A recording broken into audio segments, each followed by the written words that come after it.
नमस्कार, सुप्रभात, स्वागत अभिनंदन एक बार पुनः आप सभी का सबरंग कार्यक्रम में।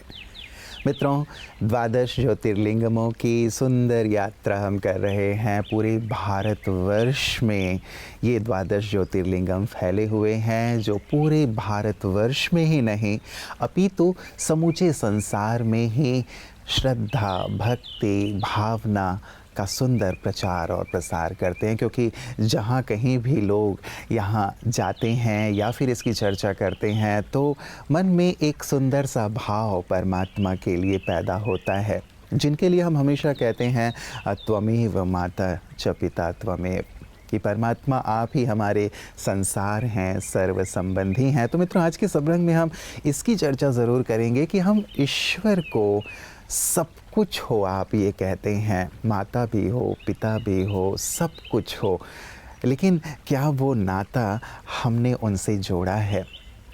कभी ना कभी तो ये नाता अवश्य हमने ईश्वर से जोड़ा होगा, अनुभव किया होगा, तभी तो हमारे अंतर मन की बहुत गहराई में ये बात समाई हुई है कि वो हमारे माता पिता हैं, वो हमारे सब कुछ हैं, और जब कोई काम नहीं आता तो वही काम आते हैं। तो ज़रूर मित्रों, आज हम इस पे भी चर्चा करेंगे और इस शिवरात्रि पे हम अवश्य इन संबंधों से परमात्मा से जोड़ने का प्रयास या पुरुषार्थ करेंगे। ये सच्ची शिवरात्रि मनाना होगा। आइए पहले चलते हैं आज के सुंदर सुवाक्य की ओर।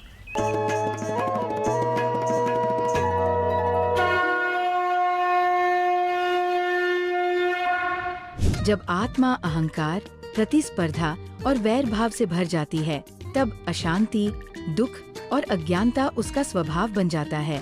ईर्ष्या और द्वेष आत्मा की शक्ति को कमजोर कर उसे पतन की ओर ले जाते हैं, और इन्हीं नकारात्मक भावों से मुक्त करने के लिए परमात्मा शिव सच्चे गीता ज्ञान द्वारा आत्माओं को शुभ भावना और शुभ कामना का मार्ग सिखाते हैं। घृष्णेश्वर ज्योतिर्लिंग इसी दिव्य कार्य का प्रतीक है, जो हमें प्रेरित करता है कि हम अपने मन और हृदय को विकारों से मुक्त कर दया और प्रेम का प्रकाश फैलाएं।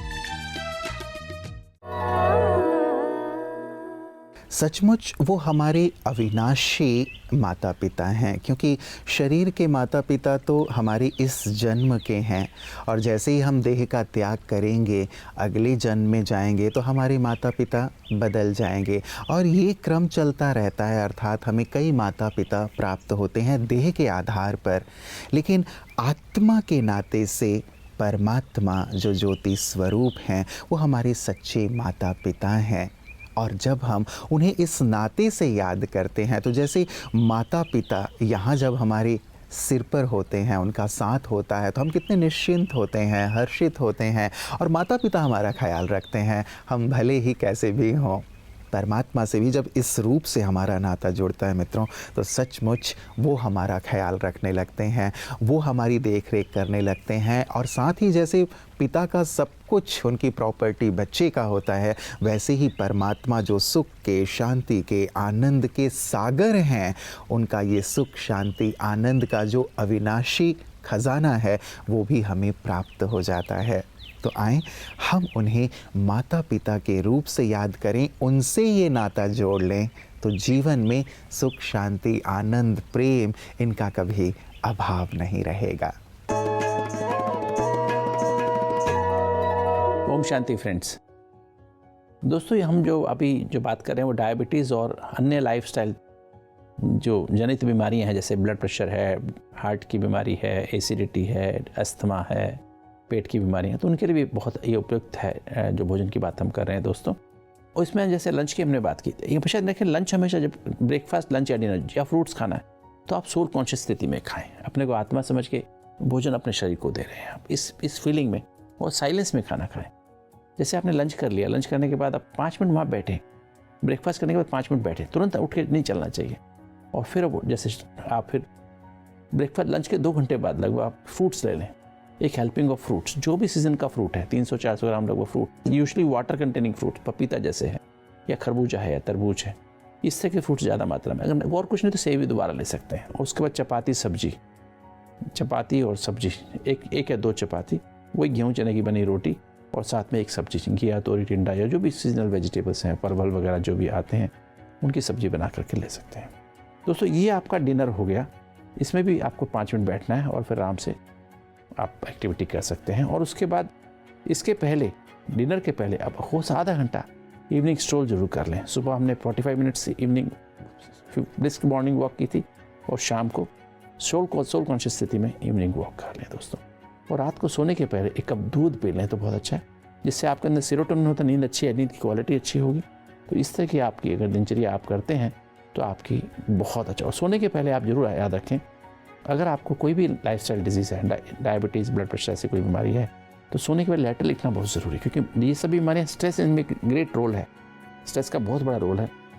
आपकी दिनचर्या में जो भी कुछ गलत हुआ है, आप सुबह से लेकर रात तक वो आप लिख दें लेटर में, परमात्मा के नाम लेटर लिखें, सारी बातें आप एक्सप्लेन कर दें और साइन करके परमात्मा को सरेंडर कर दें, फिर डस्टबिन फाड़ के डस्टबिन डाल दें, तो आपकी नींद की क्वालिटी बहुत अच्छी होगी। ओम शांति। कैसे ये सृष्टि स्वर्ग था जब मैंने तुम्हें इस संसार में भेजा था, और कैसे ये सृष्टि धीरे धीरे नर्क बन जाती है तुम्हारे कर्मों से, और कैसे पुनः तुम्हें अपने कर्मों को श्रेष्ठ बना के इसे स्वर्ग बनाना है। ये सारी ही शिक्षा परमात्मा हमें प्रदान करते हैं। ये भी शिक्षा देते हैं कि वास्तव में दिव्य गुणों की धारणा से ही तुम देवतुल्य बन सकते हो। क्या ऐसे शिक्षक के साथ हमने अपना नाता जोड़ा है? जब परमात्मा से ऐसे हम अपना नाता जोड़ लेते हैं शिक्षक के रूप में, यदि वो मेरे पढ़ाने वाले हों, परम शिक्षक बन जाएं, तो मेरा जीवन कितना धन्य हो जाए, क्योंकि शिक्षक वो जो शिखर की ओर ले जाता है। और सचमुच परमात्मा परम शिक्षक बन करके हमारी आत्मा को, हमारी चेतना को, हमारे जीवन को शिखर की ओर ले चलते हैं। मित्रों, तो हम परम शिक्षक के नाते से भी इस महाशिवरात्रि में उन्हें अवश्य याद करें और ये नाता उनसे जोड़ें।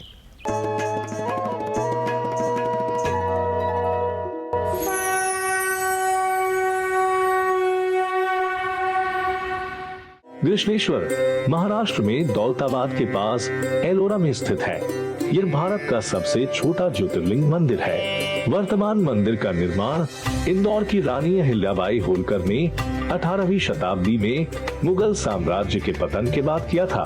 कृष्णेश्वर का अर्थ है करुणा के भगवान। कहानियों के अलावा परमात्मा, जिसे हम शिव, अल्लाह, यहोवा कहते हैं, हमारे प्रति असीमित दया रखता है।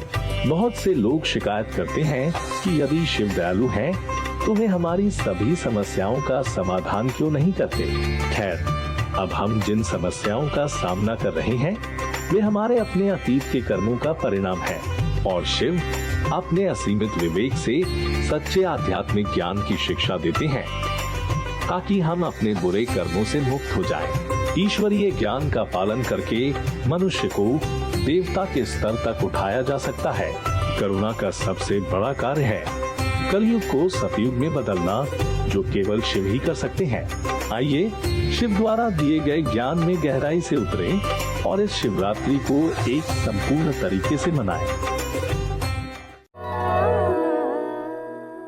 मित्रों, परमात्मा को परम सद्गुरु भी कहा जाता है। गुरुओं के गुरु, सद्गुरु, परम सद्गुरु, जो परम पद प्रदान करते हैं, साथ ही मुक्ति प्रदान करते हैं। गुरु का अर्थ ही होता है जो हमें अंधकार से मुक्ति प्रदान करे, अंधकार से प्रकाश की ओर लिए चलें। तो हम तो ईश्वर के लिए हमेशा से गाते ही आए हैं कि हे प्रभु, तुम मुझे अंधकार से प्रकाश की ओर लिए चलो, तुम मुझे मृत्यु से अमरता की ओर लिए चलो, अज्ञान से ज्ञान की ओर लिए चलो।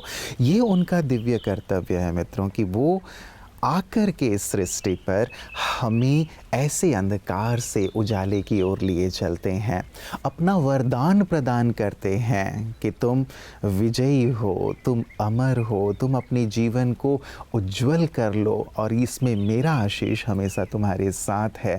और अनेक प्रकार के जो बंधन जिनसे हम जुड़े रहते हैं, बंधे रहते हैं सांसारिक बंधन से, उनसे भी मुक्त वो करते हैं, इसलिए उन्हें मुक्तेश्वर भी हम कहते हैं। तो परमात्मा से सद्गुरु का नाता बहुत ही सुखदायी है मित्रों, जो हमें मुक्ति प्रदान करता है, विविध बंधनों से और साथ ही उनके वरदानों का अधिकारी भी बना देता है। तो उस परम सद्गुरु से भी हृदय का नाता हम जोड़ लें, श्रद्धा भाव से उनकी शरण में आ जाएं। तो जैसे वो कहते हैं ना कि तुम मेरी शरण में आ जाओ, मैं तुम्हें सभी पापों से मुक्त कर दूंगा। तो वो सद्गुरु पाप कटेश्वर भी हैं, जिनकी शरण में आते ही हम सभी पापों से मुक्त हो जाते हैं। ओम शांति।